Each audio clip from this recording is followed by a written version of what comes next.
Welcome back into the Sports Source. This segment brought to you by Tennova Healthcare. In 2011, I went through a brief bout with cancer, and Tennova Healthcare helped me get through it. They were friendly, caring. Most importantly, they had the equipment on hand to save my life. That is the best testimonial I can give for any client we've ever had on this show, and I want to thank Tennova Healthcare for being a part of the Sports Source. Okay. Want to welcome in the next person we're glad to have on the Sports Source. Chuck Cavaleris, of course, Golf News of Tennessee, and you wanted to mention there is a golf event coming up today. Yes, the Ace Miller Memorial Golf Tournament is today at 1 o'clock at Whittle Springs National, and we invite everyone to come out and join us and have a good time. We guarantee a good time. Uh-oh. When Chuck guarantees a good time, that is a good time. All right. I want to show you a little bit on Donnie Tyndall here as we start to talk about the search itself. You see his Division I record there, winning percentage, very good. He's been a head coach for 8 seasons in Division I, not counting the junior college year. 1 conference title, 2 NCAA trips, 3 NIT trips, I believe. And you see his staff there, 2 from Southern Miss, 1 from Ole Miss. All right, let's talk about this search process.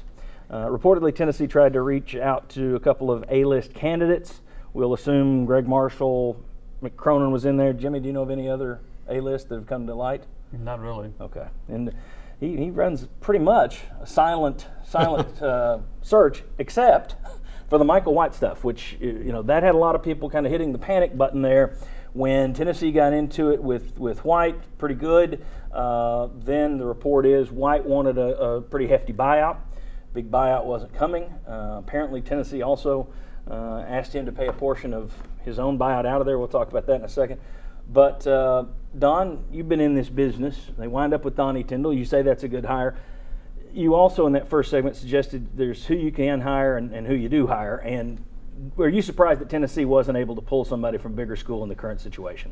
Tennessee's not in a situation where at this point in time they can go out and encourage somebody and get somebody, you know, that is at like a state university, you know, a Colorado, a Nebraska, a Southern Cal. You know, you're not going to get that kind of a coach to come to Tennessee given the circumstances of the lack of support this university administration did not show to this coach who was winning, you know, while he was here. And you know, coaches, you know, their jobs are tenuous.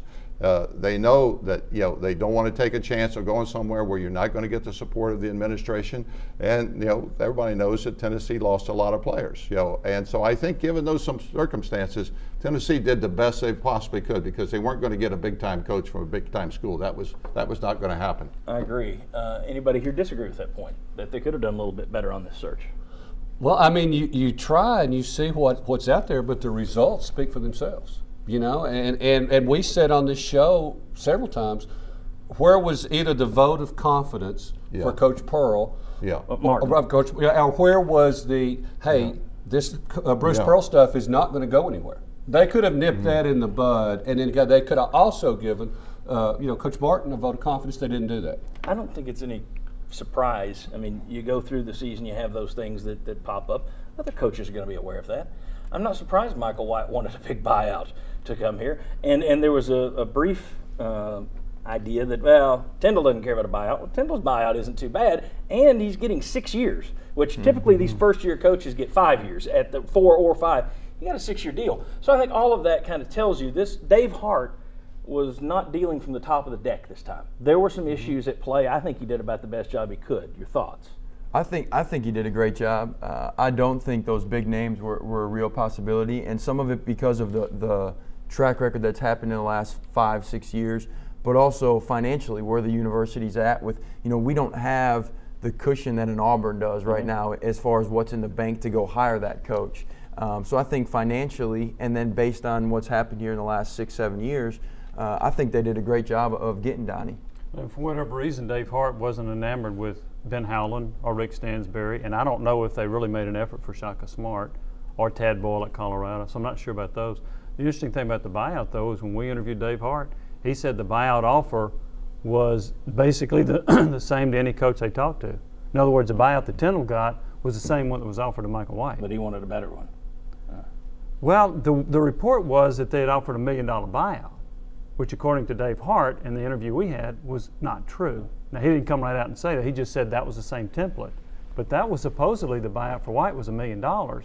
And that was not the case. What about the? Let's get into this angle of it. There were reports that Dave Hart wanted Michael White to pay part of his own buyout away from Louisiana Tech, where the buyout was just $600,000. That's not unheard of. If a school is going to pay a football coach $3 million, he's already been making $2 million, and the buyout's $1 million. Sometimes they'll say, "You handle it, or we'll meet you halfway." If that's true, I'm a little surprised they tried to haggle over $600,000. See, and that's the only one that would make any sense to me, is if Tennessee said you have to pay part of it, and maybe that was the buyout issue. I don't know that. I've not been able to confirm that.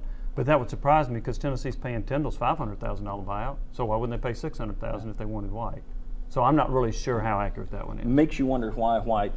I mean, you had a coach from Louisiana Tech who a lot of people thought would jump at it. I just wonder how much of a role his father, who's an AD at Duke, looked at this and was an advisor and said, "Look at the history at Tennessee. You're talking about since Don left, they've had every coach has been averaging 4 seasons." That's the kind of stuff that an AD father would tell his coach son to pay attention to, I would think. And plus Michael White, he's got a really good team coming back at Louisiana Tech, and he's got his eyes on that Ole Miss job. Get another job. When your dad is an athletic director and had all the experience that Michael White's father has, you're not going to snooker somebody into coming to here. When you know that it's a tough recruiting job, you know that Coach Martin, was a highly respected coach throughout America. You know that this is really a tough job. So those circumstances, I think, put Dave Hart in a situation where Donnie Tyndall, really looked like a great catch for him, and I think Donnie Tyndall is a great catch. I thought Tyndall had a great point that he made, and that was at the press conference. He went right into the fact that he wasn't the first choice. Afterwards, he even said, "Look, I'm pretty sure they offered it to White, but Roy Williams was about the 10th choice at Kansas, and that worked out well." I thought that was a good response to that.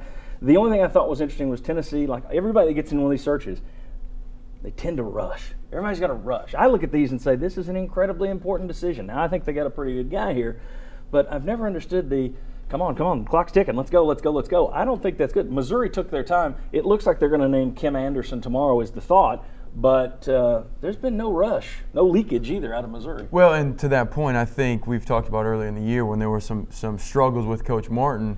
I wouldn't be surprised if administration had already started doing some homework on what guys might be available. So they were a little bit further down the line than people like to think. And then also from the recruiting standpoint in the signing day, they saw that this was the first opening weekend for recruiting. So getting that coach in early has allowed this staff to get out there and start seeing players, as opposed to Missouri. They got nobody recruiting right now. And we'll talk about the need to recruit when we come back on the Sports Source.